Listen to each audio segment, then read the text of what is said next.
Tonight, we're uncovering some dirty details from the investigation of the so-called sex church. What exactly was happening behind those closed doors? This was no more a church than Cuba is Fantasy Island. And look at how angry they are. When you have a culture where sex is that repressed, you get the most angry culture. The Phoenix Goddess Temple was created in Phoenix, Arizona by Tracy Elise, who is also known as the Mystic Mother. When I found Tantra, I knew that I could be a priestess of the Mother. The temple celebrates women's sexuality in a really radical way that most religious institutions don't do. Got my crystal lingam to teach men how to bring this into service for the women in their life. Tracy was running what she believed was a place of worship. It's not about sex. That's a smokescreen. To others, this place was a brothel in disguise. Police accuse a church called the Phoenix Goddess Temple for running a house of prostitution masquerading as religion. This is a story about someone who believes that their spiritual practice involves sex. And what one person's willing to do to defend their beliefs. I've done nothing wrong and I've done nothing illegal. I have done my faith. Is this place a temple or a brothel? Is Tracy a priestess or a sex worker? We wanted to know what was really going on. My name is Leah Hennick. I'm the co-creator and co-host of the podcast Witnessed, Mystic Mother. I'm Katie Hennick. I'm the co-creator and co-host of the podcast, and Leah is my sister. So Leah had read this article about the Phoenix Goddess Temple in Phoenix, Arizona. I remember becoming really fascinated about the temple and about its founder, Tracy Elise. Hi, I'm Tracy Elise, Mystic Mother of the Phoenix Goddess Temple. Tracy calls the Goddess Temple a neo-tantric temple. Neo-tantra is an Americanized Western interpretation of Tantra. It focuses on the healing powers of sexual energy. Tracy had published a lot of videos on her YouTube page of her explaining certain things about the temple. Some people are confused and they will phone up and ask, do you do massage? We do not offer massage, we offer whole body healing.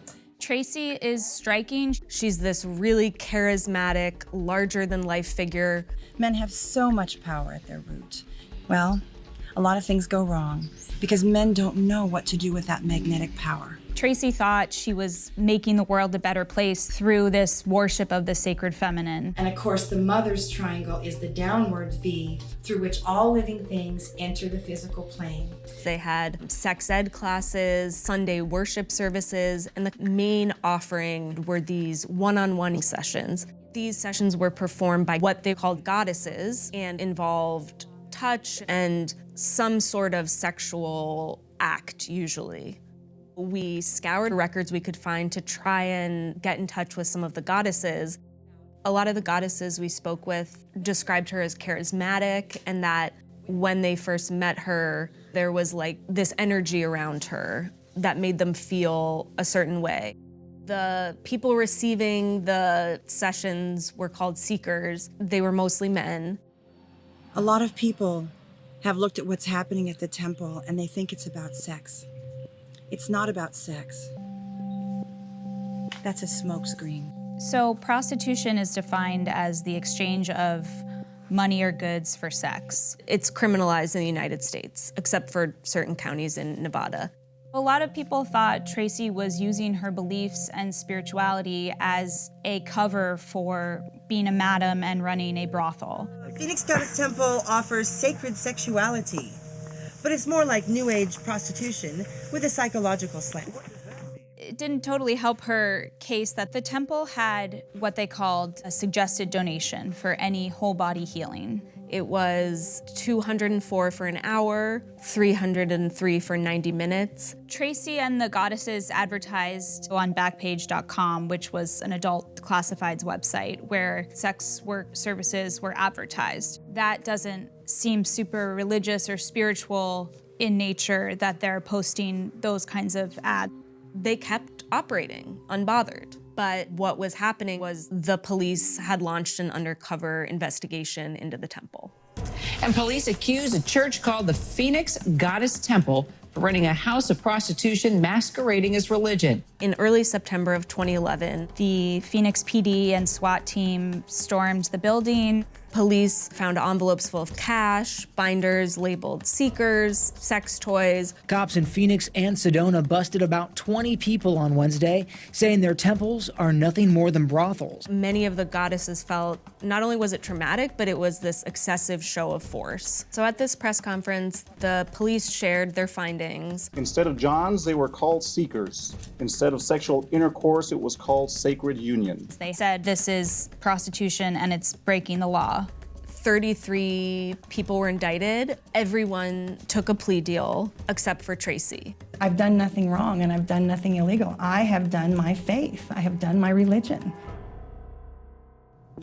Morning world, it's Tracy Elise and I'm here in Phoenix about to go to court today. Tracy really felt that the state was infringing on her right to freely practice her religion, and so she was going to take this to court. Tracy represented herself. There's a lot of videos of her preparing for the trial. Yeah, I'm just gonna show all the legal stuff. Oh my gosh, there's the boxes. I've got 8 of those boxes. So the trial was 48 days long. Our team listened to almost all of that court audio. And we're going to demonstrate for you, ladies and gentlemen, that the Phoenix Goddess Temple was not a house of worship. It was a house of prostitution. The prosecution was trying to prove that money was being exchanged for sex. If it walks like a duck, quacks like a duck, and swims like a duck, it's probably a duck. I am not a prostitute. I am not a massage parlor lady. She wanted to take a stand for the goddess. 3 days in court in a row, just about fried my matrix, because everything is proof-based and none of it's based on the truth of your soul. This question came up a lot of who is the victim. Tracy maintained that all the women there were consenting adults, that there were no victims. The state was trying to prove that some of the goddesses had bad experiences at the temple and felt coerced or manipulated by Tracy. Will you define again for me the victims that you're talking about? Are you speaking of the prostitutes? Is that what you're speaking? Yes. I like to refer to them as victims. There's this idea in our society when we talk about sex work that no one would choose to be a sex worker. You're forced or manipulated into becoming one. It's especially a paradox when the victim or the supposed victim is then criminalized. What we found was that for some women, this idea of a goddess temple, a place where sex was sacred and free of shame, was a dream fulfilled. And another woman we spoke with felt like they were coerced into doing whole body healing sessions. It's not simple, it's not black and white. Just into our newsroom, a guilty verdict in the so-called Goddess Temple trial. A jury finding Tracy Elise guilty on all 22 counts. Tracy was sentenced to 4.5 years in prison. There's a lot of questions that were brought up. Who decides when a religion is valid or not? And why is sex work criminalized? A lot of the women we talked to expressed that the most traumatic part of their involvement with the Phoenix Goddess Temple were their interactions with the police and the impacts of their criminal charges. Tracy was released from prison in 2019, and she continues to appeal her case. And she's still just as passionate about her beliefs. Goddess bless.